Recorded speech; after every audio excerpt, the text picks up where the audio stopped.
గొర్రెల స్కామ్ కేసులో కేసీఆర్ కు ఈడీ నోటీసులు ఇచ్చిందన్నారు ఎంపీ రఘునందన్ రావు. కేసీఆర్ కోసం ఈడీ అధికారులు వచ్చారన్నారు.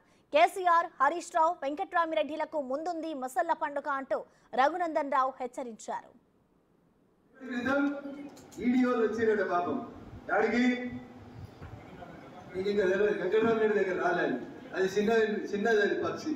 ముఖ్యమంత్రి మాజీ ముఖ్యమంత్రి చంద్రశేఖర్ రావు గారి మీద ఈడీ ఇప్పుడే కొద్దిసేపటి క్రితం కేసు నమోదు చేసింది. ఏం చెప్తారు వారి చెడగొట్టకురా, ఎవరికి అన్యాయం చేయకురా, అన్యాయం చేస్తే పాపం కలిగి పోతామని చెప్తారా చెప్పారా? వెంకటరామరెడ్డి గారు మెదకులో బీఆర్ఎస్ కోసం కష్టపడి జెండా మోసి ఏడ్చి ఇందాక నరేంద్ర రెడ్డి చెప్పినట్టు ఊర్లో వెళ్ళిపోయిన కార్యకర్తల ఉసురు ఎవరికి తాకింది? వెంకటరామరెడ్డికి తాకింది. 200 కోట్లు కాదు, 500 కోట్లు ఖర్చు పెట్టినా వాడు ఎన్నికలలో గెలవడు. తెలుస్తాడా? జర మొదలైంది ఇప్పుడే. అదే సినిమాలో చిరంజీవి చెప్తాడు, ఏం చెప్తాడు?